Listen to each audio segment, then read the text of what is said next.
우리나라 반도체 산업 정말 잘 해왔죠. 빠르게 성장을 했고 우리나라의 중심 수출 산업이기도 하고요. 그런데 여기서부터 10년 후 우리 반도체 산업은 과연 어떻게 될까요? 반도체 패권 전쟁이라는 책을 오늘 같이 읽어보시죠. 이 책의 저자 이주완 인더스트리 애널리스트 자리했습니다. 안녕하세요, 박사님. 안녕하세요, 이주환입니다. 예전에 직접 SK 하이닉스에서 메모리 반도체 개발 연구를 직접 하셨었다고요. 그때는 이제 SK라는 이름은 없었고 하이닉스 시절. 하이닉스 시절인데 예.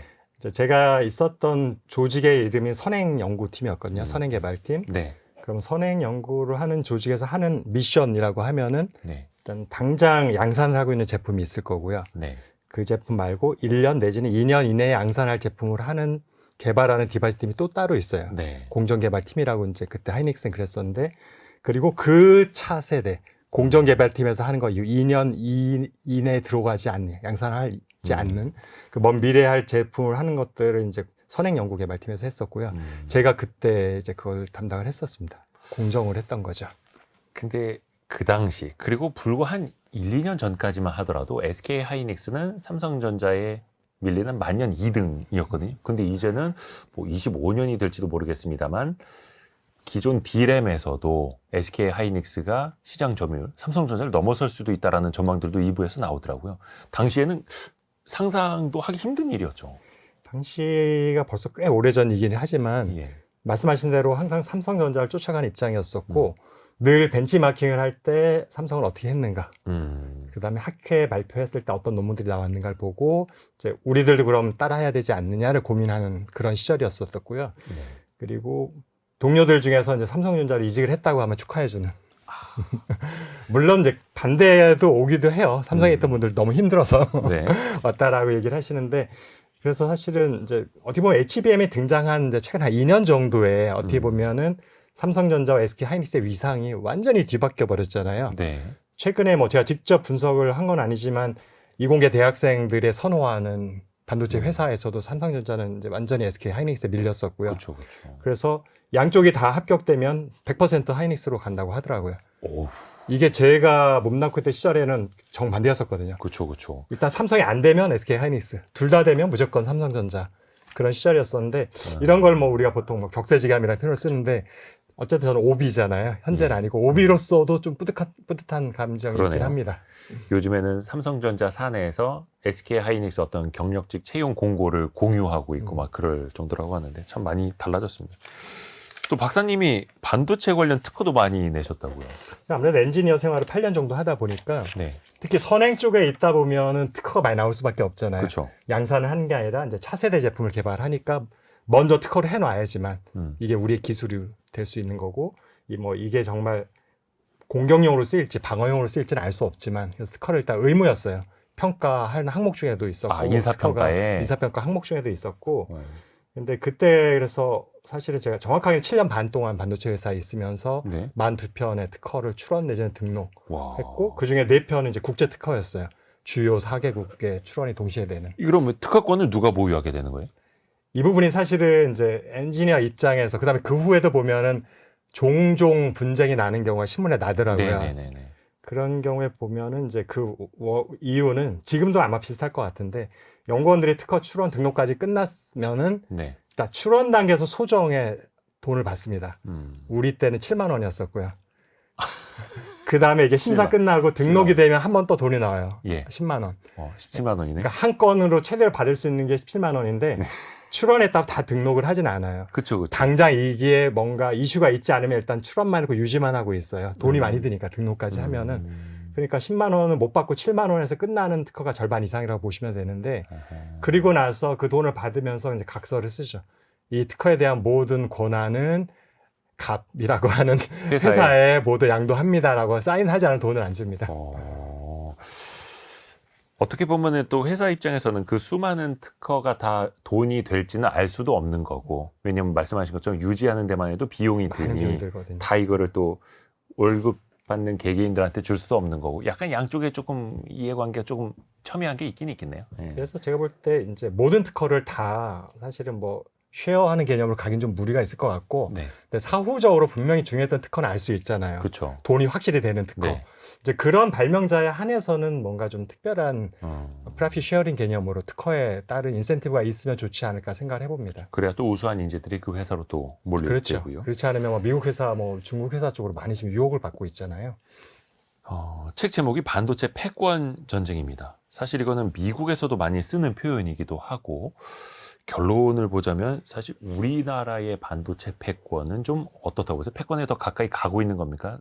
밀리고 있는 겁니까? 반도체 패권이라고 했을 때 사실은 이제 굉장히 범위가 넓잖아요. 반도체라는 것도 종류도 많고 우리가 공급망이라고 할까? 밸류체인을 쭉 나열해 보면 그중에 한국이 잘하는 것도 있고 네. 아직 한국이 조금 약한 부분도 있기 때문에 사실은 이 모든 걸 통틀어서 패권을 누가 잡았다라고 말할 수는 없을 것 같아요. 네. 굉장히 오랫동안 반도체 산업은 분업화가 잘 되어 있는 산업군 중에 하나였었고 그러다 보니까 각 국가별로 잘하는 영역을 특화시켜가지고 이제 그쪽 위주로 발전을 시켜왔던 그런 과거도 있기 때문에 그래서 한국이 지금 패권이라고 할 만한 단어를 쓸 만한 것들은 결국에는 메모리 칩에 한정돼 있다라고 이해를 하시면 될 것 같고요. 네. 그런데 메모리 칩을 제외한 반도체 전체 공급망에서 굉장히 다양한 분야들과 제품군들이 있으니까 그쪽은 또 어떤 거는 미국이, 어떤 거는 일본이, 심지어 어떤 거는 대만이, 어떤 거는 유럽이 굉장히 분산되어 있습니다. 네. 그래서 한 나라가 모든 반도체 전체 패권을 잡는다라는 표현은 적합하지 않은 것 같고요. 그런데 지금 미국에서 지금 추진하는 것들은 그거를 지금 염두에도 추진하는 거예요. 달성 가능한 고을인지는 알 수 없으나 모든 공급망 전체에 내가 컨트롤할 수 있는 어떤 그런 패자의 입장에 서고 싶다라는 게 현 트럼프 행정부의 바람인 것 같고 이제 그런 것들에 대한 여러 가지 본인들의 이제 구체적인 실행책으로서 이제 관세 얘기도 나오는 것 같고 보조금 얘기도 있고 이런 것 같습니다. 일단 우리나라 입장에서는 가장 잘하는 게 메모리 반도체인데 그렇죠. 근데 어떻게 보면 삼성전자가 1980년대 먼저 시작한 게 D램이었으니까 그걸 잘할 수밖에 없을 텐데 어떤 이유로 우리나라가 메모리 반도체만큼은 잘한다? 어떤 걸 좀 들어볼 수 있을까요? 이제 반도체 패권 전쟁이라는 얘기 표현을 쓰면 결국 전쟁은 워잖아요. 예. 영어로 표현을 하면은 보통은 전쟁이라고 하면은 누군가 강력한 애가 약한 애를 침범을 해서 네. 백기를 받아내면서 내가 승자가 되는 개념이잖아요. 네.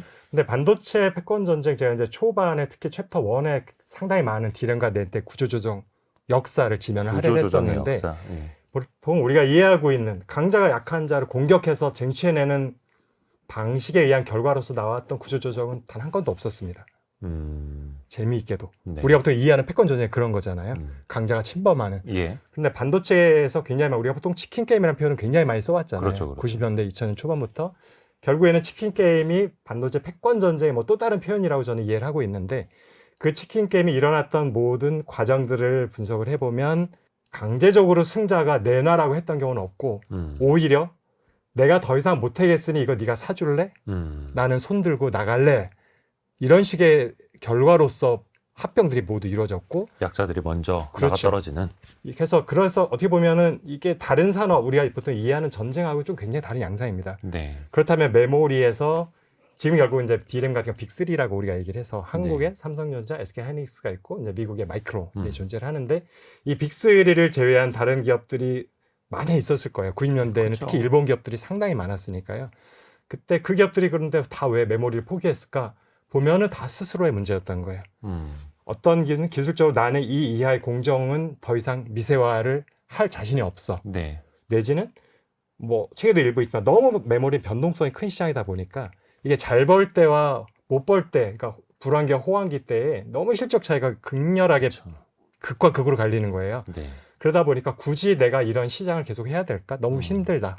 차라리 경쟁이 좀 덜한 내지는 변동이 좀 덜한 쪽에 반도체를 하더라도 하는 게 좋겠다라고 해서 우리가 보통 흔히 비메모리라고 얘기하는 이제 메모리 시장에서 메모리를 제외한 나머지 훨씬 더 큰 파이 늘 말하자면 메모리는 전체 반도체 시장에서 20에서 25%밖에 안 되니까 그래서 그쪽으로 많이 이전을 한 것 같아요. 그래서 90년대, 2000년대 초반에 반도체에서 더 이상 메모리 안 할래라고 이제 철수를 했던 기업들이 지금 뭐 하나를 이제 네. 찾아봤어요. 대부분 90% 이상의 반도체를 하고 있습니다. 여전히. 메모리가 아닌 쪽에서. 여전히 그쪽의 시장 점유율 탑 5, 7 안에 다 들어있고요.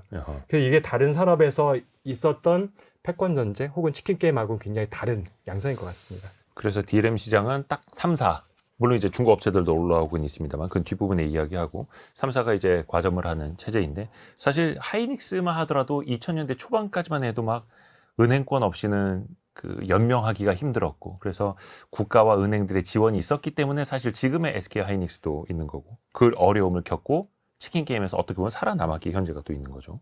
근데 이게 호황과 불황, 그 사이클을 항상 타는 산업일 수밖에 없는데, 박사님이 보시기에는 현재 2025년 초는 이 메모리 반도체 산업의 호황과 불황의 그 어느 정도의 흐름에 와 있다고 보세요?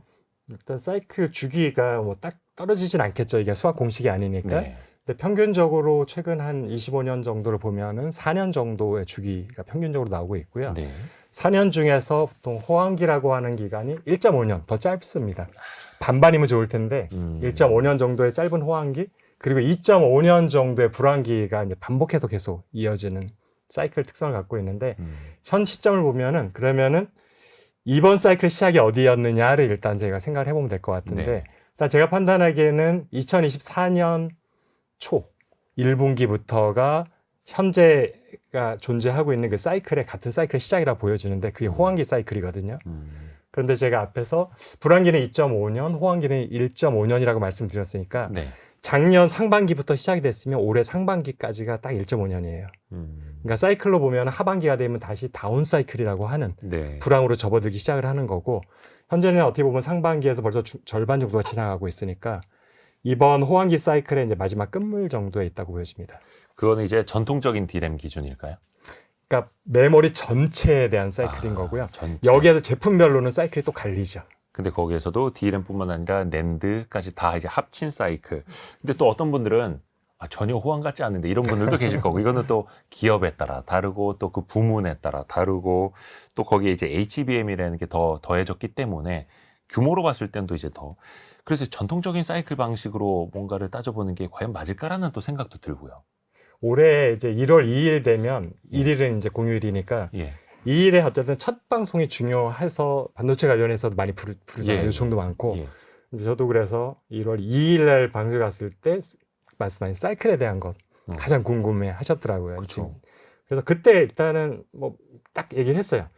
반도체 사이클과 SK 하이닉스의 실적 사이클은 별개로 봐야 된다. 지금 말씀하신 것에 어떤 저 답에 대한 힌트가 거기에 들어있는 것 같은데, 사이클로 보면은 결국엔 메모리, D램과 낸드를 포함하고 우리가 보통 뭐 법령이라고 하는 것들, 그 다음에 AI와 관련 없는 대부분의 더 많은 제품군들을 포함했을 때 전체로 보면은 상반기가 지나면 이제 하반기로 가면 다시 다운 사이클로 가는 게 맞다.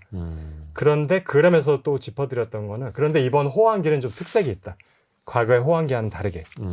과거 호황기에는 어쨌든 수요가 증가하는 양상이 보였어요. 네. 물량 기준으로 봤을 때에. 예. 그런데 현재 진행되고 있는 작년 초부터 시작됐던 호황기 사이클은 수요의 증가가 없는 사이클이었다라는 게 특색입니다. 어떻게 보면은 결국에는 호황기지만 호황기가 아닌 호황기였던 거죠. 더 헷갈리는데요? 예. 그러니까 우리가 보통 호황기라고 하면은 실적이 좋아지는 게 호황기잖아요. 그렇죠? 실적이 좋아진다는 얘기는 메모리 가격이 올랐다는 얘기고, 보통 메모리 가격이 오르는 거는 두 가지 요인이 있죠. 하나는 수요가 많아지거나, 그렇죠. 하나는 공급을 줄이거나. 그런데 지금 현재 호황기 사이클은 수요는 증가하지 않고 감산에 의한 효과에서 가격이 올랐던, 그래서 실적이 좋아졌던 호황기다 보니까 반쪽짜리 호황기라는 말씀을 드린 거고요. 그런데 안타깝게도 이제 하반기가 되면은 그 수요 자체도 좋지 않아지는 사이클로 들어가게 되니까, 그래서 그렇게 이제 호황인 듯 호황이 아닌 호황기라는 표현을 썼던 거고, 반면에 AI 관련 섹터는 올해 연말까지 계속 좋을 거라 보고 있어요. 왜냐하면 이미 선주문 해놓은 물량들이 상당히 많기 때문에, 엔비디아 실적, SK 하이닉스의 실적은 호황기 불황기 상관없이 올 연말까지 좋을 것 같다. 그래서 두 시장은 좀 별개로 봐야 된다라는 말씀을 드렸던 것인데, 그런데 여기 또 최근에 변수가 하나 생기기는 했습니다. 지난 1년 정도, 그 다음에 이번 상반기 한 1년 반 정도의 호황기가 수요는 부진한데 감산에 의해서 가격이 올라가는, 어쨌든 공급이 적당한 수준 이하로 떨어지면 가격은 오르잖아요. 그렇죠. 그러면 실적은 좋아지게 돼 있어요. 시장이 어쨌든 간에. 그런 면에서 지금 호황기였던 건데, 만약에 다시 감산을 한다면 수요는 빠지겠지만 공급이 더 빠진다면 호황기가 연장되는 거죠. 근데 이걸 호황기라고 말하는 게 맞는지는 모르겠지만, 기업 실적으로 보면은 어쨌든 불황기로 가는 것들을 지연시키는 효과는 발생할 수가 있는데 최근에 보면 국내 반도체 기업들이 벌써 감산을 시작을 했습니다. 그게 이미 재고 수준에서 보여주고 있기도 하고요. 그래서 이런 면에서 봤을 때 하반기에 급격하게 떨어지면서 불황기로 가는 것들을 막아줄 수 있다. 감산을 적극적으로 한동안 한다면은. 근데 과거 불황기는 감산 일을 잘 안 했거든요. 그쵸. 굉장히 하더라도 늦게 시작했기 때문에 이미 실적이 다 악화에 반영되는 후가 돼서. 근데 지금은 어떻게 보면 선제적인 결정을 한 거잖아요. 아직까지 호황기 끝물에 있는데 감산을 먼저 시작했기 때문에 이런 면에 있어서 과거의 사이클 분석을 할 수 있었던 여러 가지 이제 공급자와 수요자의 분석할 수 있는 여러 가지 팩트 중에서 공급자 쪽에 변동이 생긴 거죠. 이런 부분들이 이제 반영이 되면은 하반기에 대한 예측도 조금 변수가 생길 수 있을 것 같습니다. 사실 이게 수요를 예측한다는 것 자체도 되게 어려운데 또 거기에서 공급까지 인위적으로 변동이 생겨버리니 이 사이클을 또 예측하기는 더더욱 힘든 거고. 그래서 반도체 애널리스트도 힘들어요. 맞아요. 분명히 전망을 해야 되는데 이 맞추기가 정말 힘들거든요. 또 하나가 이주환 박사님은 반도체 시장을 메모리와 비메모리로 구분하는 것, 이것도 문제가 있다. 이렇게 하면 안 된다라고 지적을 하셨어요. 이게 어떻게 보면은 제가 예. 이제 책에서 재밌게 표현을 했는데 네. 손흥민과 비손흥민 같은 느낌이다. 비손흥민. 뭐냐면은 아까도 잠깐 말씀드렸지만 전체 반도체 시장이 100이라고 하면 예. 우리가 잘 아는 건 메모리잖아요. 어떻게 그렇죠, 보면. 그렇죠. 메모리가 차지하는 시장 비중은 적게는 17%, 최대 30%인데 평균적으로는 23% 정도거든요. 네. 그러면 나머지 70%가 넘는 부분 정도는 다 이제 메모리가 아닌 제품들이에요. 네. 훨씬 큰 시장이죠. 어떻게 보면은 전체 시장 중에서 일부가 메모리라는 게 맞는데 우리 한국 기업들은 메모리만 하고 그러다 보니까 메모리가 친숙하고 메모리가 아닌 반도체가 더 많다는 얘기는 듣긴 들었는데 뭐가 있는지는 잘 모르겠고 그러다 보니까 뭐 정부나 언론이나 심지어는 반도체 회사의 높은 지위에 있는 분들도 네. 엔지니어는 아니다 보니까 이제 그런 부분을 잘 모를 수가 있어서 뭔가 얘기는 해야 되겠는데 메모리는 아닌데 뭔지 뭐가 자세히는 모르겠으니까 제가 비손흥민이 얘기했던 게 외국 사람들이 야 한국 대표팀인데 손흥민이 워낙 유명하니까 알아. 나머지 10명 이름 모르겠어. 스타팅 멤버야. 손흥민 아닌 애들이 있는데 모르겠으니까 그래 모르겠어. 비손흥민. 손흥민 아닌 사람 전부 다. 근데 거기가 10명이잖아요. 네. 손흥민 한 명이고. 그렇죠. 그러니까 어떻게 보면 아이러니인데 반도체 시장에 대한 우리도 이제 표현 쓰는 게 비메모리라는 개념이 그런 것 같아요. 반도체 중에서 훨씬 더 많은 다른 게 있는데 잘 모르니까 그냥 메모리가 아닌 거에서 비메모리인데 그런 건 사실 어떻게 보면 정확한 표현은 아닌 것 같고 더 큰 시장을 B라고 쓰는 게 맞는가. 우리가 보통 B 뭐라고 할 때는 뭔가 메인이 있고 그렇죠. 주류가 있는데 주류가 아닌 소수가 있을 때 B라는 면을 쓰잖아요. 근데 지금 어떻게 보면 반도체에서 메모리는 주류라기보다는 비주류고 주류가 70% 훨씬 넘는 다른 것들이 있는데 뭉뚱그려서 B라는 표현을 쓰는 건 적합지 않다라는 생각이 들어서 이제 그런 말을 좀 적어봤습니다. 그래서일까요? 어떻게 보면 우리나라는 너무 메모리 반도체에만 집중을 하고 있고 메모리 반도체 말고도 다른 뭐 파운드리라든지 아니면 뭐 시스템 반도체 쪽으로 더 넓혀가야 하는데 반도체 설계, 팹리스 이런 걸로도 좀 개인적인 생각은 좀 어떻게 갖고 계세요? 왜 더 못 나가고 있을까요? 일단 지금 말씀하신 거에도 항상 모순이 굉장히 많이 들어있어요. 그래요? 오류와. 예. 지금 우리가 메모리 아닌 것도 잘해야 하면서 파운더리, 팹리스를 말씀하셨잖아요. 네, 네. 그거는 메모리랑 비교할 대상이 아닌 거라는 거죠. 아예. 아예. 뭐냐면은 너 축구를 좋아해? 짜장면을 좋아해? 라고 제가 물어보면 당혹스럽죠. 우리는 통상적으로 그게 다 이제 반도체라는 범주 안에 있을 거라고 생각을 하는데. 그래서 사실은 이제 얘기가 나온 김에 예. 이 책에 보면 한 챕터에서 자세히 제가 설명해 놓게 했고 사실은 아마도 이도 기자 알지만 질문을 유도하기 위해서 하셨을 거라 저는 생각하고 우리 있긴 흔히들 한데 다 섞어서 씁니다. 예. 그래서 뭐냐면은 아까 제가 반도체는 메모리를 제외하고도 많은 제품들이 있다라고 네. 했을 때 그 제품과 메모리를 비교하는 게 맞잖아요. 네. 그랬을 때 메모리라는 거는 반도체 제품 중에 하나인 거예요. 어떻게 보면 상품. 상품 중에 하나예요. 근데 그걸 좀 큰 분류인 거죠. 메모리도 세분하면 굉장히 많으니까. 네. 그래서 우리가 메모리가 아닌 것도 잘해야 된다라고 얘기를 할 때는 마이크로 프로세서, 로직 IC, 그다음에 아날로그 반도체, 아니면 광학 반도체, 센서 반도체, 개별 반도체. 제가 6개를 언급을 했거든요. 그 상품의 종류들. 이런 것들과 메모리를 비교하면서 우리가 메모리만 하니까 이제 다른 것도 해라고 말하면 제가 말했던 그 6개 중에 하나가 언급이 돼야지 그렇죠. 얘기가 되는데 지금 팹리스나 파운더리도 잘해야 되라고 말하면 이건 제품이 아니거든요. 팹리스와 파운더리와 비교할 수 있는 한국 기업들의 위상은 뭐냐? IDM이라는 거예요. 종합반도체 회사. 반도체. 종합반도체 회사는 지금 말씀드린 팹리스와 파운더리가 다 합쳐져 있는 거예요. 다 합쳐진 걸 하고 있는데 팹리스와 파운더리를 잘해야 되라니까 질문 자체가 그냥 혼동스러운 그렇죠. 거가 됐고, 메모리 많은 것도 해야 되면서 파운드리와 팹리스가 언급되니까 굉장히 혼동스러운 질문이 되어 있는 거죠. 그런 면에 있어서 지금 메모리가 아닌 거, 비모리를 잘해야 된다 하면 파운더리랑 팹리스란 말이 나오면 안 되는 거고요. 파운더리, 팹리스라는 것은 반도체 회사들이 어떠한 형태의 비즈니스 모델을 갖고 있느냐라고 얘기할 때 한국 기업은 다 IDM이에요. IDM이라는 얘기는 내가 설계도 하고 내가 칩도 제조를 하고 내가 패키지도 하고 테스트를 하는 기업들이 IDM이고, 그래서 우리가 보통 종합반도체라고 하는 IDM에 속해 있는 거는 삼성전자, SK하이닉스도 있고 인텔도 있고 어디 일본에 들어가면 이제 키옥시아도 있고요. 넓히면은 중국에 가면은 양치 메모리나 창신 메모리도 다 IDM입니다. 그렇죠. 그래서 IDM이라는 얘기는 내가 설계한 칩을 직접 만들고 그거를 패키지까지 하는 기업들, 그 모든 기능들을 다 갖고 있는 기업들이고요. 팹리스라고 하는 것들은 이 IDM의 여러 가지 기능 중에서 딱 하나만 떼어내서 나는 다 하기엔 골치 아파. 잘할 자신도 없어. 나는 설계만 잘할래. 라고 해서 나온 것들이 이제 팹리스 기업들인 거죠. 분화된 거죠. 그래서 팹리스 기업으로 우리가 잘 알고 있는 AMD라는 것도 있고, 엔비디아도 있고, 퀄컴도 있고, 미디어텍도 있고, 브로드컴도 있고요. 이런 기업들이 이제 팹리스. 그러니까 공장을 안 갖고 있으니까 누군가가 또 이걸 만들어줘야 되잖아요. 네. 그래서 그러면은 너 설계만 해. 내가 만들어줄게. 그게 바로 TSMC인 거죠. 파운더리. 그래서 파운더리는 자체가 설계를 하지는 않고 고객이 준 설계도를 바탕으로 해서 칩 레벨에서 제조를 해주는 기업들이고요. 대부분은 칩 단위로 거래를 하고 또한 계약을 하다 보니까 그걸 다시 잘라서 패키지를 또 누군가 해줘야 돼요. 그래서 그걸 보통 OSAT라고 하는데 전문적으로 테스터 패키지만 해주는 기업들이 따로 있습니다. 중국 대만 업체들이 거의 시장을 장악하고 있고 미국 기업이 하나 정도 들어가 있고요.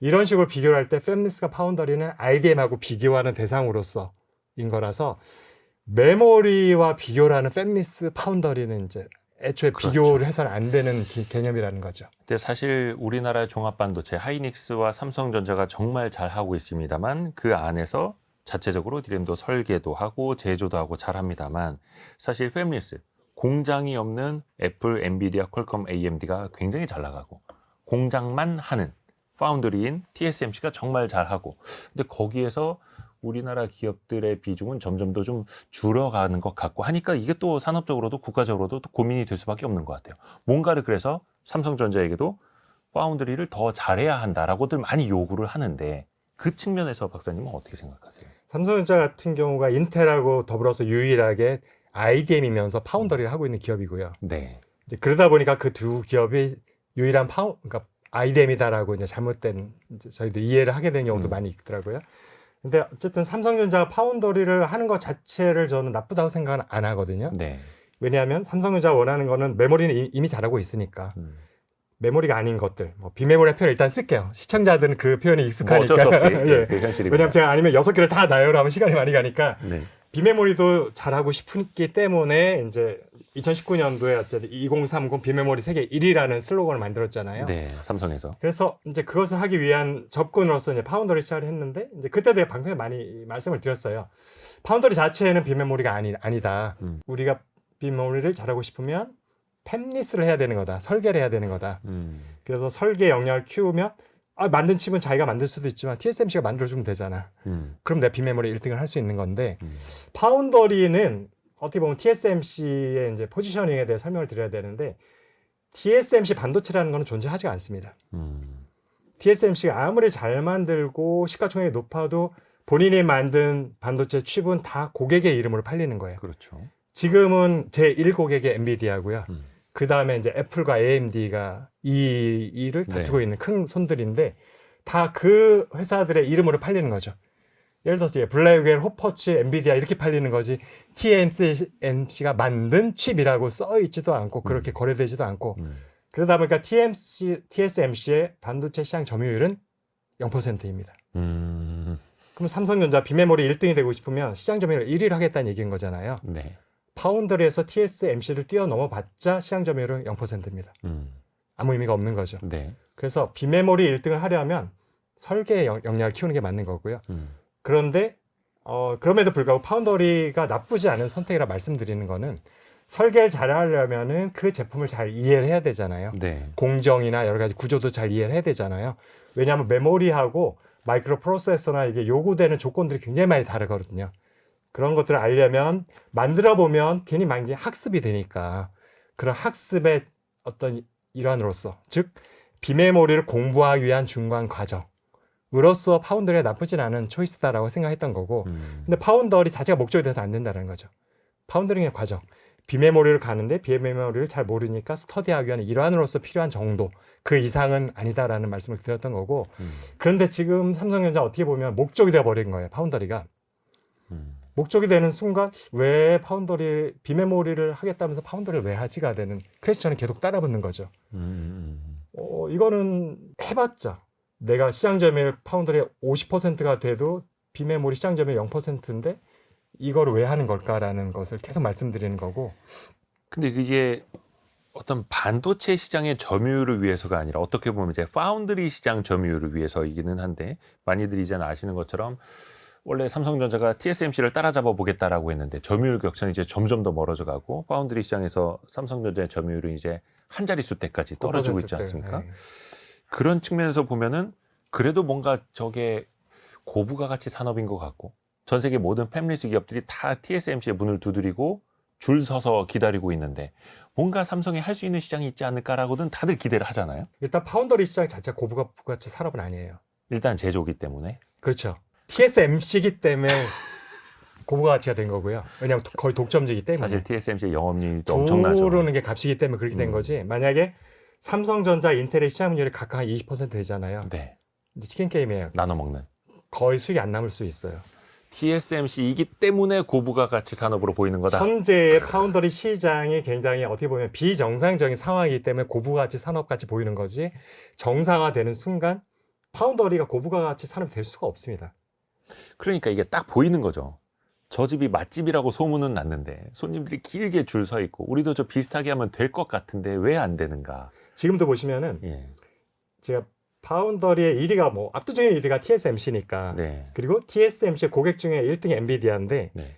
엔비디아의 영업이익률이 65%예요. 또 엄청나죠, 그 집도. 매출 총이익률은 78%예요. TSMC가 아무리 실적이 좋을 때도 그 정도 안 나옵니다. 네. 불가능한 수치고요.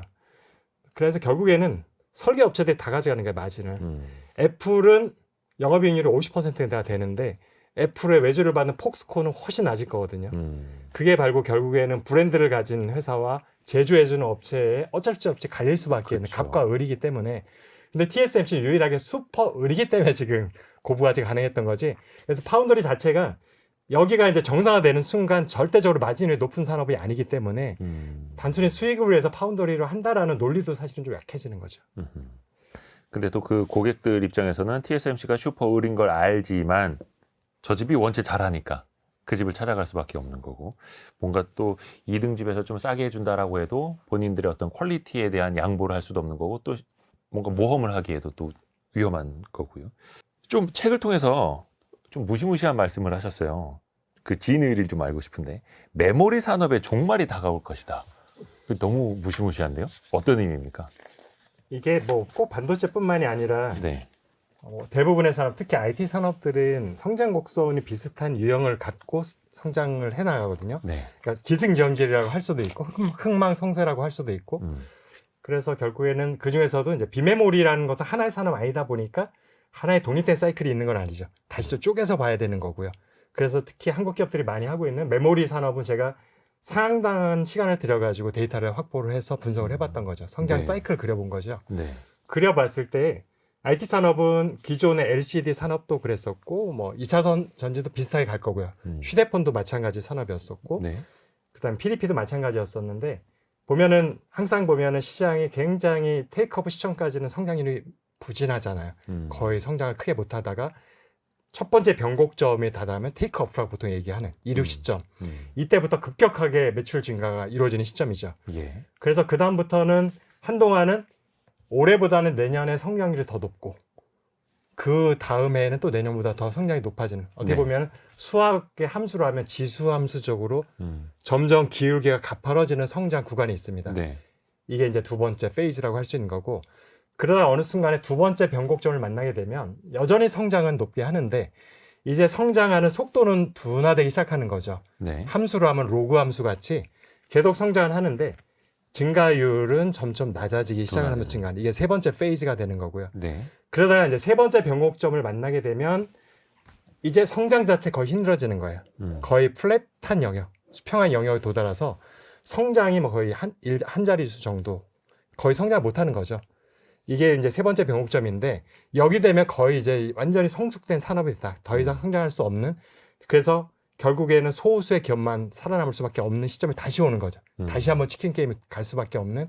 그래서 그러면은 메모리 산업이 지금 이 성장 곡선 중에 몇 번째 변곡점을 지났느냐를 분석을 했던 것이고요. 두 번째 변곡점을 지나고 세 번째 변곡점을 지나기 전에 중간 정도에 있더라고요. 네. 그 얘기는 이제는 성장률은 점차 둔화되기 시작을 했습니다. 이미. 그 변곡점을 지난 게 2020년 전후로 일단 판단이 되고 있고요. 그래서 이제는 성장을 하지만 성장률 자체는 점차 낮아지는 시점에 온 거예요. 그러다가 세 번째 변곡점이 되면 이제 제가 말한 성장이 멈추는 시점에 오는 건데 이게 몇 년 남았는가를 본 거죠. 그래서 제가 그 시점까지가 마지막으로 한국 기업들이 현재의 단물을 빨아먹을 수 있는 기간. 그래서 그때 이후로는 또다시 이제 메모리 업체들은 어려운 시기가 될 수밖에 없는데 그때를 미리 준비하느냐 못하느냐에 따라서 한국 기업들의 반도체 패권의 종말이 될 수도 있고 계속 쭉 갈 수도 있다라고 말씀을 드린 건데 그게 이제 얼마 남았는지가 이제 관건이잖아요. 네. 그게 제가 볼 때는 10년 이내로 보고 있었던 거죠. 근데 그것도 정확히 알 수 없는 게 3, 40년 정도의 성장 곡선에서 제가 어떻게 보면 추산을 한 거기 때문에 네. 이게 오차가 생길 수밖에 없고 또 변수가 생기면 성장률에 약간의 또한 튀는 영역이 생길 수가 있잖아요. 그래서 약간은 사실은 그 노이즈가 생기긴 했어요. 그 노이즈가 AI죠. 그렇죠. 그래서 성장률이 둔화되는 속도가 잠시 또다시 늦어지면서 한 번 또 성장률이 점프를 했어요. 한 번 정도 작년에. 그래서 이런 변수가 생길 수 있어서 이제 좀 10년이 지연될 수는 있는 거죠. 조금 더 오래 갈 수는 있지만 지연될 뿐이지 결국 완전히 막을 수는 없다. 어차피 성장 곡선이라는 것은 존재하기 때문에 그 시점을 10년 안팎으로 잡았기 때문에 10년이 이제 제가 메모리 업체들이 특별한 변화를 갖지 않으면 종말이다라는 조금 과격한 표현을 썼던 것입니다. 어떻게 보면 기존에도 이제 수요는 계속해서 있었습니다만 그 수요와 함께 성장이 둔화될 수밖에 없는 시장인 거고 그런데 거기에서 AI 시대를 딱 만나면서 HBM이라는 게 폭발적으로 성장을 하고 있는 건데 근데 그 HBM에 대한 수요는 현재 우리가 2025년 초반 시점으로 봤을 때 앞으로도 엄청날 것 같거든요. 뭐 예를 들어서 피지컬 AI, 로봇, 자율주행차 등등 훨씬 더 많이 수요가 있을 것 같고 요거는 좀 어떻게 보시나요? 우리가 이제 디램과 낸드, 메모리 전체, 그러니까 디램과 낸드는 쪼개서 제가 분석을 하고 있으니까요. 네네. 낸드가 디램보다는 성장 곡선이 늦게 시작을 했기 때문에 아마 세 번째 변곡점, 그러니까 플랫 영역으로 가는 것도 조금 더 늦게 올 거긴 해요. 두 개 시차가 한 5, 6년 정도는 존재합니다. 네. 일단 디램이 더 큰 시장이고 아직까지는 디램의 의존도가 더 크잖아요. 한국 예, 기업들이. 예. 그래서 디램 위주로 지금 말씀을 드리고 있는 거라는 건 좀 이해를 해주시면 좋을 것 같고요. 네. 디램 시장이 지금 굉장히 커졌습니다. 디램의 수요를 우리가 보통 가격으로도 평가를 하지만 바이트라고 하는 용량으로 평가를 많이 하잖아요. 네. 근데 가격이라는 거는 오르락 내리락 하기 때문에 이게 엄밀히 말해서 시장 성장 곡선을 말할 수는 없는 거죠. 대표할 수는 네. 없어서 결국에는 실제 수요와 시장의 성장은 메모리 용량으로 얘기를 하는 게 맞고요. 지금 메모리 용량이 어느 정도 되냐 하면은 제가 책에도 있지만 Y축이 이제 용량인데 Y축의 단위를 읽을 수 없으실 거예요. 일단 페타바이트라는 용어를 쓰고 있고요. 페타바이트라는 건 10의 15승이거든요. 네. 페타바이트라고 써놓고 나서도 그 수치가 뭐 몇만, 몇십만이래요. 3만, 5만, 낸드는 몇십만이 돼요. 몇십만이면 또 동그라미가 5개, 6개가 또 붙는 거거든요. 4개, 네. 5개가. 10에 15승이면 15개 동그라미 있는데 여기에 4, 5개가 또 붙으면 읽을 수 있는 방법이 없어요. 이 정도 용량이 큰데 자 지금 말씀하신 피지컬 AI 앞으로 유명하죠. 자율주행차. 예. 여기에 연간 수요량이 몇 바이트나 될까? 뭐 셀 수도 없을 텐데요. 10에 21승 정도의 시장 규모에서 1%, 0.1%도 안 될 거예요. 그 얘기는 태평양에 돌 하나 던지는 정도의 영향이라는 거죠. 예. 이게 현재 디램 곡선의 전체 기울기를 좌지우지하려면 5년, 10년 이상 걸리겠죠. 그래서 이런 새로운 수요가 증가를 하지만 전체 대세를 변화시킬 만한 것은 현재로서는 AI밖에 없는 거고 이 AI를 대체할 만한 수준이 되려면 상당히 많은 시간이 지나야 된다. 근데 그 전에 AI를 제외한 다른 우리가 보통 범용이라는 표현을 많이 쓰지만 엄밀히 말하면 이것도 범용이라는 표현은 잘못된 표현입니다. 우리가 보통 범용 메모리라고 하는 거는 PC에 들어가는 것 한 가지만 범용 메모리예요. 다 똑같이 생긴 거. 그러니까 알겠죠? 규격이 정해져 있어서 네. 용산에 가서 사다 끼워도 되는 게 범용인 거고요. 네. 그럼 우리가 보통 모바일에 들어가는 것들 내지는 그래픽 아니면 우리가 데이터 센터에 들어가는 것들은 범용이 아니에요. 그렇죠. 일정 부분 고객에 따라 맞춤형이 들어가는 거라서 그래서 그런 것들은 범용이 아니라 그냥 데이터 센터용, 그래픽용, 저전력, 모바일용 이런 식으로 말하는 게 맞는 표현이고요. 보통 요즘은 우리가 조금 제가 볼 때 좀 설명드리고 싶은 게 AI가 아닌 메모리를 다 범용 메모리 해버리는데 이거는 완전히 그것도 좀 잘못된 오른가요? 표현인 거죠. 일단 범용은 PC용만 범용이라는 거. 그다음에 레거시라는 것도 잘못된 표현이에요.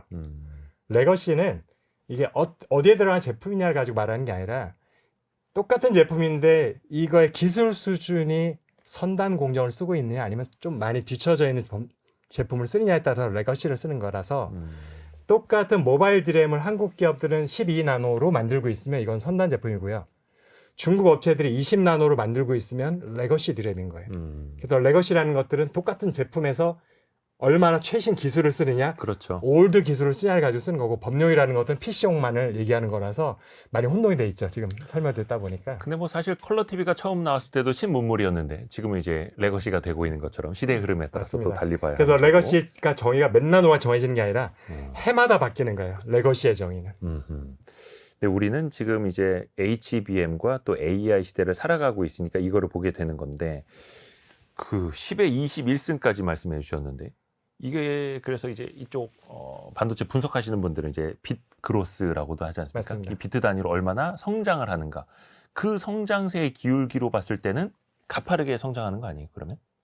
AI만 놓고 보면은 가파르게 성장을 하는 게 맞습니다. 예. 지금 D램 전체를 보면은 이미 2015년부터 15%에서 25%의 박스에 묻혀 있고요. 갇혀 있고요. 예. 그다음에 낸드 같은 경우는 아직은 좀 더 늦기 시작했다 말씀드렸잖아요. 네. 조금 더 젊으니까 성장률도 좀 더 높아서 30%에서 35% 정도 비트 그로스가 발생을 하고 있어서 요렇게 된 지가 이미 10년이 됐다는 얘기인 거예요. 그래서 지금 점차 조금씩 완만하게 낮아지고 있는 수준인 건데 AI만 놓고 보면 특히 HBM만 놓고 보면 굉장히 가파른. 왜냐하면은 이 제품군 하나만 놓고 보면은 신세가잖아요. 네. 그러니까 굉장히 성장이 높지만 이거는 또 D램 전체 볼륨이 있잖아요. 이 볼륨 중에 HBM이 차지하는 게 보면 D램 전체에서 비트로 따지고 보면은 10%, 15% 수준이니까 또 이제 물론 금액으로 하면 조금 더 커지긴 하지만 그래서 네. 현재 비트 그로스 전체를 좌우할 만한 용량 비중은 아닌 거죠. 그래서 요 한 제품군만 놓고 보면 굉장히 빠르게 성장을 해서 뭐 100%씩 성장을 하지만 예. D램 전체가 15%인 거에 영향을 미치면 1%, 2%포인트 정도 영향을 미칠 수 있는 거죠.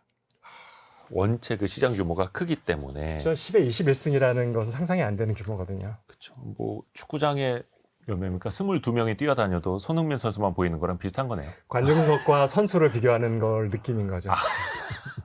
전체 한 5만 관중 중에서 손흥민 선수 한 명 보이는 거. 교체 선수까지 해봤자 30명 정도 이제 벤치까지 해봐야 있는 거니까.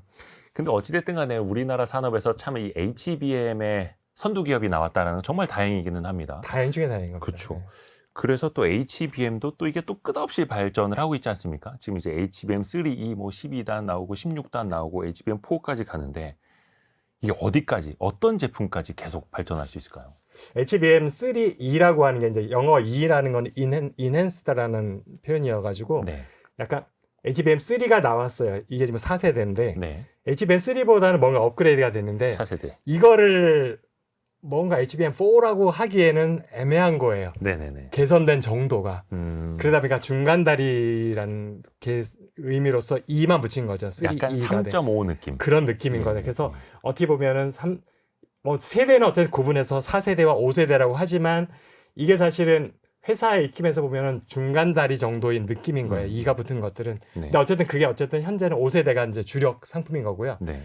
지금 삼성전자 어려움을 겪고 있는 게 이 5세대에서 엔비디아 납품이 잘 안 되고 지연되다 보니까 여기서 어려움을 겪는 거고 SK 하이닉스가 거의 독점적으로 이 시장을 지금 확보를 하고 있고 마이크론이 지금 따라오고 있고. 뒤늦게 따라오고 있는 입장이고 지금 말씀하신 그럼 차세대가 이제 올해 중에 나올 가능성도 있죠. 하반기쯤 되면은 그게 HBM4 이제 숫자가 바뀌는 거예요. 네. 진정한 의미의 차세대가 되는 거고 그것을 이제 현재 우리가 보통 말하는 표현으로 하면 6세대 제품이 되는 건데 아직 6세대 HBM4는 양산이 시작된 기업이 없습니다.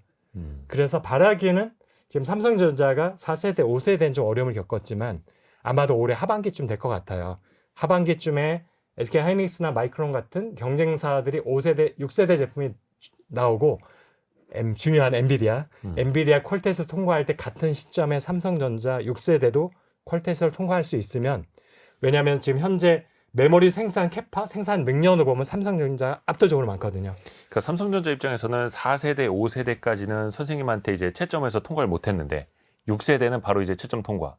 그러니까 높이뛰기 선수로는 한 2m까지는 다 실패했는데 한 방에 저 3m 넘을랍니다. 이런 거지 않습니까? 그렇죠. 우리 높이뛰기 우리가 작년에 이제 파리 올림픽 하면서도 보면은 결국 2m 30cm를 넘느냐 마냐에 따라서 그쵸. 메달을 꺼내 드냐 아니냐 하는데 연습할 때는 다 넘었던 선수들이에요. 그게 R&D인 거죠. 근데 실전에서 넘는 게 양산인 거거든요. 홈그라운드에서는 정말 저 맨날 넘는데. 그거는 이제 컨디션도 중요하고 당시에 이제 관중이나 이런 느낌의 멘탈에서의 어떻게 견뎌내느냐도 굉장히 중요하고 앞 선수가 실수를 해버리면 멘탈 무너질 수 있어요. 이런 변수가 많은 게 이제 양산인 건데 이 양산에서 조금 어려움을 겪은 건데 근데 이거는 좀 짚고 넘어야 될 게 삼성전자가 5세대 제품을 양산 못하는 게 아니라 다른 고객들한테는 팔고 있어요. 그렇죠. AMD도 팔고 있고 뭐 브로드컴, 퀄컴 팔고 있을 텐데 엔비디아에서 조금 문제가 있는 거라서 그래서 5세대의 삼성전자 시장 점유율이 상당히 높긴 할 거예요. 그런데 우리는 상징적으로 엔비디아에서 오케이를 못 받으면 너는 기술력을 완전히 인정받는 건 아니야 라는 게 시장의 인식이다 보니까 주가라든지 여러 가지 시장에서의 반응들은 이제 하이닉스랑 완전히 극과극으로 갈렸던 건데 그런 면에 있어서 이제 6세대에서는 유일한 마지막 남았던 하나의 관문인 엔비디아 퀄 통과도 한 번에 팍 됐으면 좋겠다라는 바람이 있는 거고 그렇게 되면 아마 주가도 지금 5만에서 6만 사이에 갇혀서 상당 부분 사람들이 투자자분들이 이제 안타까워하는 시점들인데 여기서도 결국 6을 뛰어넘을 수 있을 것 같다는 생각이 듭니다. 2025년이 참 중요한 한 해인데 특히 이제 연말로 갈수록 하이닉스는 이미 공언을 했고 HBM4를 양산하겠다. 공언은 삼성전자 했습니다. 삼성전자인데 공언은 자주 하더라고요. 못 지켜서 그렇지. 패권 전쟁이니까 반도체 패권 전쟁 이 책을 함께 읽고 있는데 패권, 헤게모니에 대해서 좀 이야기를 좀 해봐야겠죠. 지금 글로벌 반도체 시장에서도 M&A가 뭔가 숨가쁘게 좀 진행이 되는 것 같습니다. 특히 IDM, 종합 반도체 기업 가운데 기울고 있었던 인텔 같은 경우에 인텔의 어떤 반도체 부문을 퀄컴이 인수할 수도 있네, 뭐 TSMC가 인수할 수도 있네 이런 이야기가 계속 나오고 있지 않습니까? 몇 달째? 이거의 진위는 뭘까요? 이게 어떻게 보면은 작년 말에 한번 얘기가 돌긴 했었어요. 네. 그래서 브로드컴의 인수 얘기가 일단 한번 돌았었고요. 네. 그래서 저는 그때 많은 분들이 인텔이 드디어 이제는 끝났구나라는 쪽에 그러면서 많은 기사나 전문가들이 이제 분석을 하기 시작한 것들이 네. 인텔 자체의 그런 문제가 뭐냐 포커스를 많이 맞췄어요. 이거는 CEO의 문제다. 내지는 너무 하드웨어 쪽에 치중해 있었다. 생태계나 소프트웨어에 등한시했던 결과이다. 아니면 과거의 명성에 너무 안주를 했던 결과다. 이런 많은 분석들이 있었는데 제가 볼 때는 뭐 틀린 얘기는 하나도 없죠. 근데 저는 그게 틀렸다기보다는 반도체라는 시장, 반도체 패권 전쟁이라는 큰 그림에서 봤을 때 네. 인텔이 브로드컴에 인수될 수 있다라는 뉴스가 떴다라는 거. 사실은 어느 한쪽도 확인해 주지 않았고 그냥 루머일 뿐이거든요. 네. 근데 이런 루머가 났다라는 자체가 저는 반도체 패권 전쟁의 하나의 큰 전환점이다라고 인식을 했던 거예요. 그때가 제가 한창 집필을 하던 중간이었었거든요. 그게 뭐냐면 인텔이라는 회사는 반도체 시장의 만년 1위였어요. 그쵸. 지난 25년 동안 단 2번을 제외하고 전 세계 반도체 시장의 매출 1위였던 기업이고요. 뭐 CPU만 하더라도. 네. 그리고 CPU에는 압도적인 1위가 지금도 유지가 되고 있는 상황이었었고 그렇죠. 그랬는데 브로드컴이라는 회사는 그 다음에 여기 하고 있는 뭐 퀄컴이라는 회사들은 보면은 팹리스 기업들이잖아요. 우리가 초반에 말씀을 나눴었지만 설계만 하는 회사들이에요. 그리고 같은 CPU의 경쟁자는 AMD도 처음에는 IDM으로 시작을 했지만 바로 초반에 직접 칩 제조를 포기해버리고 TSMC에 맡기기 시작을 했어요. 네, 설계만. 네. 그러면서 인텔과의 격차가 빠르게 좁혀졌었거든요. AMD 입장에서 우리가 제조를 포기하고 설계만 하니까 더 잘 되네? 이렇게 되는 거죠. 그 얘기는 결국에는 10나노 이상에서는 인텔의 칩 제조 능력과 삼성전자의 칩 제조 능력이 TSMC를 앞서고 있었습니다. 당시에는. 10나노 이상에서는. 음. 그렇기 때문에 인텔이 AMD를 압도할 수 있었던 거고. 음. 그러니까 삼성전자가 파운더를 내가 들어가기만 하면 TSMC 아. 해볼만 한데 라고 생각했던 건데 이제 10나노 밑으로 내려오면서 7나노부터 이제 극명하게 갈리기 시작했어요. 실력 차이가. 7나노에서 인텔의 칩 제조 능력을 TSMC에 확 뒤지기 시작하면서 AMD가 오히려 우세하기 시작했었고 7나노부터 4나노, 3나노로 가면서 삼성전자의 공정 능력이 TSMC와 격차 벌어지기 시작했어요. 그러니까 시작할 때 10나노에서는 해볼만 했는데 뚜껑 열고 보니까 본격적으로 경쟁해야 될 4나노잖아요. 네. 여기서 TSMC가 경쟁이 안 되기 시작한 거예요. 환경이 바뀌었고 경쟁의 차이가 나기 시작하다 보니까 인텔도 IDM으로 계속 갖고 있었던 전략 자체가 삐걱거리기 시작했던 거고 네. 삼성전자가 해볼만 하다고 판단했던 파운더리 시장에 들어갔던 것들이 악수가 되기 시작했던 거고요.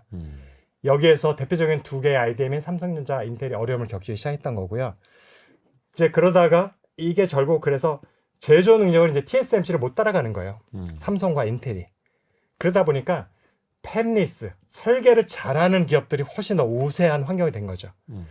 왜냐하면 걔네들 칩은 다 TSMC가 만들어주거든요. 그렇죠. 그러다 보니까 결국에는 인텔의 인수 주체가 퀄컴이 됐던 브로드컴이 됐건 팹리스 기업들이 언급이 시작됐다는 얘기 자체가 이제는 반도체 패권의 중심이 하드웨어에서 소프트웨어로 넘어가 버렸구나라는 생각을 하게 됐고요. 하드웨어는 원체 TSMC가 잘해주니까. 잘해주니까. 예. 근데 하드웨어로 해서 TSMC라는 기업은 어떤 기업이냐면은 본인의 브랜드조차 없는 기업이에요. 이게 결국에는 생산만 해주는 외주 업체라는 얘기는 형용 업체에 불과한 거예요. 그래서 독자적인 브랜드를 갖는 제품 자체가 없는 거고, 그래서 심지어 한 2, 3년 전까지는 전 세계 IC 기업 탑 10을 항상 리스트업을 해줍니다. 트렌드 포스라는 곳에서 네. 여기에 파운더리는 기업들은 아무리 매출이 많아도 안 껴졌는데. 항상 탑 5 안에 들었지만 없었습니다. 예. 왜냐? 자체 브랜드가 없으니까 시장 점유율이 0%니까 얘네는 IC 업체가 아닌 거야. 얘네는 그냥 외주 업체일 뿐이야. 그래서 아예 없다. 최근에는 워낙 TSMC의 영향이 커지니까 조금씩 넣어주기 시작을 하더라고요. 약간 그 화장품 업체 순위에 코스맥스나 한국콜만 안 껴주는 ODM 것처럼. 같은 기업들이랑 예, 똑같은 겁니다. 그런 비슷한 거. ODM은 결국에 뭐 샤넬이 됐든 뭐 랑콤이 됐든 이 기업들의 제품인 거잖아요. 네. 그래서 그와 비슷한 상황이었는데, 그래서 어쨌든 대표적으로 그래서 단순히 인수 주체가 팹리스라는 하나만 갖고 제가 생각한 건 아니고요. 이거를 보면서 제가 분석을 해봤어요. 책에도 한번 이 꼭지를 다루면 재밌겠다. 그래서 25년 동안, 아마 30년 정도, 30년 동안에 탑 10 리스트가 있으니까 그걸 제가 어렵사리 모아봤습니다. 네. 그거 모으는데 시간이 많이 걸렸고, 일단 20년, 25년 전 데이터를 찾기도 쉽지도 않잖아요. 그래서 꾸준히 제가 한 17년, 15년 이상은 계속 데이터를 업데이트 해오고 있었고, 네. 그때 없었던 데이터를 찾기 위해서 제가 분석을 하기 위해서 많이 찾았죠. 발품을 팔았는데, 그래서 한 30년 정도의 데이터를 모아보니까 5년 단위를 끊어서 그걸 30년에 연 단위로 하면은 너무 많은 데이터가 세트가 되는데, 처음에 5년 단위로 봤을 때 처음에 3번, 4번까지는 IDM의 10기업 전체를 다 차지하고 있었습니다. 그러다가 한 15년 전쯤 되니까 팹리스 기업들이 탑 10에 한두 기업씩 이름을 내밀기 시작하다 10년, 5년이 되니까 탑 10에서 3개, 4개로 올라오면서 상위권으로 올라오기 시작을 하더라고요. 그러다 가장 최근에 2023년 데이터를 봤을 때는 네. 결국에는 탑 5 중에 3개가 팹리스였습니다. 결국엔 그리고 나서 이 중에서도 이제는 1위 업체까지도 팹리스 기업인 엔비디아가 차지를 해버렸고, 그렇죠. 2023년, 2024년은. 그러다 그러다 보니까 이제는 완전히 소프트웨어 업체들이 하드웨어 기업들을 압도하기 시작을 했구나라는 거. 그래서 반도체 패권 전제의 양상이 바뀌기 시작했다. 그러다 보니까 이게 지금 어중뛰게 잘해서는 우리가 팹리스, 파운더리는 어떻게 보면 파트너십이잖아요. 혼자서는 그렇죠. 생존할 수 없는데 팹리스 파운드리의 파트너십이 훨씬 더 유리한 시장이 됐다. 왜냐하면 설계가 훨씬 더 중요해지기 시작했던 시장, 이제 파운더리에서는, 아니 반도체에서는. 이렇게 된 이유는 결국에는 공정 능력으로 뭔가 더 이상 기술 혁신을 하기 어려워졌다라는 것을 반증하는 겁니다. 어떻게 보면 공정 능력은 다 이제 TSMC가 다 좌우하고 있는 거고. 근데 이제 또 하나 걱정이 되는 게 반도체 패권에서 이제 중요하게 또 떠오르는 게 제조 부문 아니겠습니까? 지금까지 설계는 미국이 잘하고 제조는 한국과 대만이 잘했는데, 이제는 그 제조까지도 미국 본토에다 공장 지어라. 심지어 저희가 요거 녹화하는 당일에도 발표가 나왔습니다만 TSMC가 145조 원인가요? 미국에 추가 투자를 한다라고 발표를 했습니다. 이러면은 그 제조 패권까지도 다 이제 미국으로 갈 수밖에 없는 거 아니겠습니까? 그래서 우리가 지금 이제 사실은 트럼프 행정부가 원하는 바이든부터 시작된 거긴 하지만 네. 지금 반도체 패권의 개념이 지금까지 우리가 계속 반도체 패권이야 용어를 써왔잖아요. 네. 방송 초반부터 이때 이 패권의 의미는 이 기업들의 국적이었어요. 한국 기업이냐, 미국 기업이냐, 대만 기업이냐, 공장 로케이션 개념이 아니었어요. 네. 왜냐하면 공장 로케이션으로 따지면 대부분의 기업들이 다 글로벌의 공장들이 있습니다. 여러 곳. 한국이든 미국이든 그렇죠. 중국이든 할 것 없이. 예. 그래서 그런 개념이 아니라 결국에는 국적이 어느 기업이냐에 가지고 지금 패권 전쟁을 어느 나라가 패권을 차지했냐로 얘기를 했던 건데 지금 바이든과 트럼프 행정부로 이어지면서 미국이 생각하는 패권의 개념은 공급망 패권인 거예요. 그러니까 국적은 상관이 없어요. 이 회사가 미국 기업이든 한국 기업이든 대만 기업이든 상관이 없이 공장을 미국 본토에 두겠다는 얘기인 거예요. 공급망의 안정화를 꾀하겠다는 얘기인 거거든요. 그래서 이것은 국적 개념의 패권 다툼이라고 우리가 얘기했던 앞서 얘기했던 모든 치킨 게임 패권 다툼하고는 전혀 다른 양상인 거라서 이 부분에 대해서는 조금 패권 개념의 정의가 바뀌고 있는 상황인 거고요.